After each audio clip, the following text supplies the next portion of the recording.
Hey there, welcome back to my garden. Today we're going to be doing a little bit of garden maintenance. I did a little bit of a garden tour recently for you guys that just showed you what things were blooming currently. And in the process came upon a part of one of my garden beds that was so overgrown with weeds and grass. It's one of the no-dig beds that we put in actually last summer, and it has just totally gotten away from me. I don't come on like this side of the garden very often. I see it from my house side. And from that side, it looked fine. When I came up here though to show you guys one of the little rhodies that was in bloom, I felt a little bit like I was having friends over and my house was totally dirty. It's kind of embarrassing, but that's okay. That it happens in gardens. It's a constant process. It's always a work in progress. There's always more weeds to pull, always beds to edge, and that's just part of the process. So I wanted to get out here today and get that done. We have a little bit of rain on the forecast, and we've been having rain, so the ground should be nice and soft, I guess, to do the edging and the weed pulling and all the things. So I'll turn you around and show you the bed, and then we're just going to get started with some first mowing, then some raking, then some edging, and then I think we'll finish up with the weeding. And it should be a pretty nice little transformation of this bed that I'm looking at here. All right, so I'm on the back side of this bed that we put in last summer. You can see it's right alongside our driveway right there. And this was a no-dig bed where I put down the cardboard over some grass that was originally here. I mowed the grass down pretty low, but I think what happened is that I didn't mow it low enough. And so when there's big tufts of grass like this that really kind of create a mound on the ground, and the cardboard can't actually get down and sit on the existing dirt, I guess, it creates air pockets, and that creates the ability for grass to continue to grow. So I do have some of that happening in the garden, especially up here in this area. I'm not really sure why this area, I don't know why it went so bad, but it needs some attention. So I'm going to be coming along first and mowing down this area. I could mow the whole thing. We usually mow all of this, but I have our goats working on it a little bit up on the top. I just wanted to let them eat it down a little bit before I actually mowed up there. So I think I'll just stick with mowing right around here, right around the garden. And then I need to come back down here and kind of rake in the edge a little bit, just because the chickens come up here and they dig around in the dirt, and they've kind of pushed the edge out quite a bit.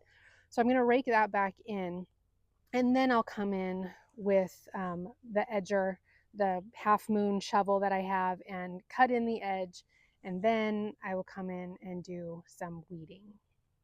So this isn't a very big bed, so I don't anticipate that this is going to take too long. So let's just go ahead and get it done.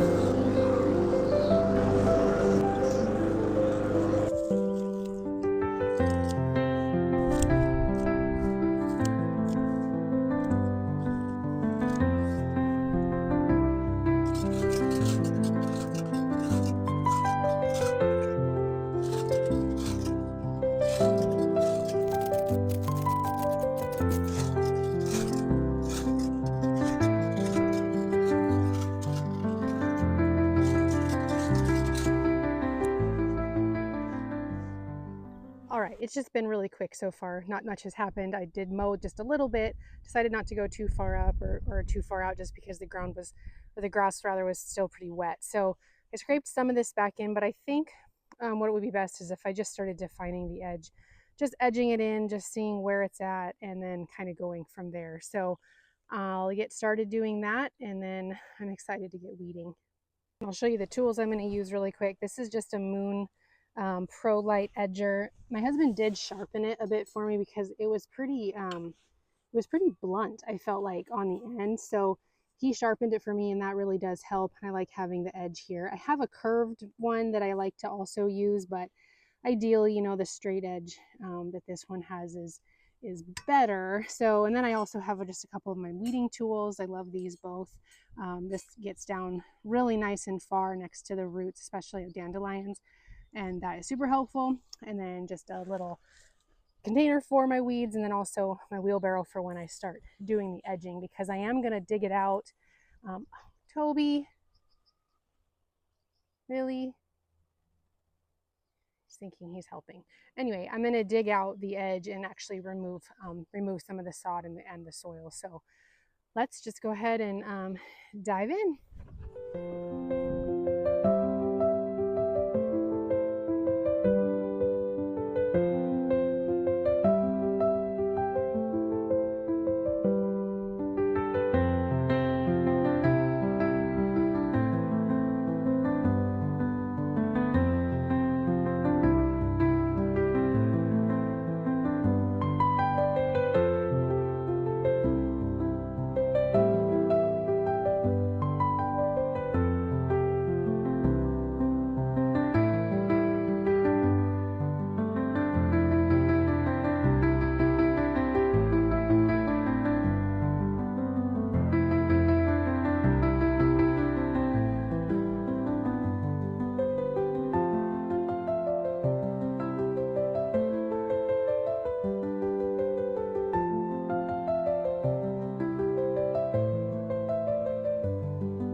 Okay, I've been working for only about a half an hour and I've gotten quite a bit done. The mowing, obviously, the raking, the edging, which you saw as I was digging in, hopefully as straight down as possible, and then taking out the full chunk that I was digging.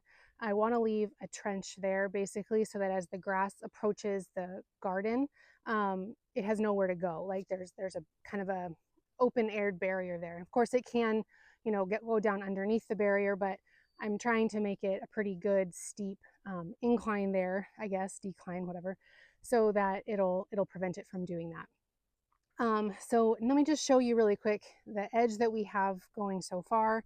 And then I'm gonna, I think, get a pitchfork and just be able to loosen up the grass and the weeds that are still in the garden that are pretty close to the edge, because they're really quite rooted in. The further I go to the bed, the roots of the weeds are basically just on the top. They've kind of just seeded themselves in, so they're really not that hard to get. But the ones that are creeping in from the lawn, those are pretty tough. So I don't know. I don't know what Toby's deal is. He keeps trying to dig after me. I'm not sure what he's thinking he's unearthing, but I keep having to stop and kind of cleaning up his messes. So let me just show you really quick where we're at so far, and then we'll get going again. Okay, so here's down at the very bottom of the bed. You can see we curved around this way. This is where Toby was digging in considerably further than I intended to go. And then it's just kind of just a bit of a straight line up beneath the rocks there, and then just continues to curve all the way around to the back. So these weeds right here, well, grass technically, I guess, but this stuff is really rooted in. So I think I'm going to get the pitchfork and just kind of poke that in, loosen the soil up underneath those a little bit, and get all that stuff out. And then I'll just come around and just kind of clean up the edge as I go back down.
Just a little update on where we're at. We just finished getting all the weeds out right along the edge, and you saw that I took the shovel then and just kind of scooped down again and along the edge and just kind of flicked the soil up to redefine the edge even a little bit more. This part I'll have to just kind of rake out, take out any little bits that got left in there, and then I'll probably come in with some bags of mulch to cover this area up. And I realized why I kind of brought the bed in as far as I did, because right here there's a stump. So that's kind of giving me fits a little bit, but I might have to just come in here with a Pulaski or something like that and dig that out. But now it's time to go in and get out the weeds that are all just kind of sneaky hiding in there. There's lots of tufts of grass, mostly is what I'm seeing in there. I do think I'm also going to cut back all of the daffodil greenery. You're not supposed to really do that until it totally browns out so that it can be absorbing in as much of the nutrients from the sun as possible to charge up the bulb. But I think I'm okay with cutting them back, cleaning up this bed. If they don't come back, then I'll come in with some different kind of daffodils and place them in a little bit more strategically now that this bed is here, because I did plant those into the ground before I even created this bed. So I'm going to cut those back. I just, once you get going, you really get cleaning up a bed, it's hard to leave something like that looks so messy. So yeah, so I'm just going to cut all those back. I mean, I think I have my little scissors. So I'll get all those cut back, and this should look a lot tidier in just a matter of minutes.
I'm all done and it looks so much better. I think it's only been maybe 2 hours of a job doing this, and it is a drastic improvement. So time well spent. So let me show you how it looks now, and hopefully you can see the difference too. All right, I'm trying to figure out which angles do it justice, but I think you can definitely see the edging here, and this widened up quite a bit, just the nature of where I was digging. But yeah, so I just kind of raked in the dirt that I dug out from the edge here, and like I said, I'll probably get a couple bags of mulch to cover that up.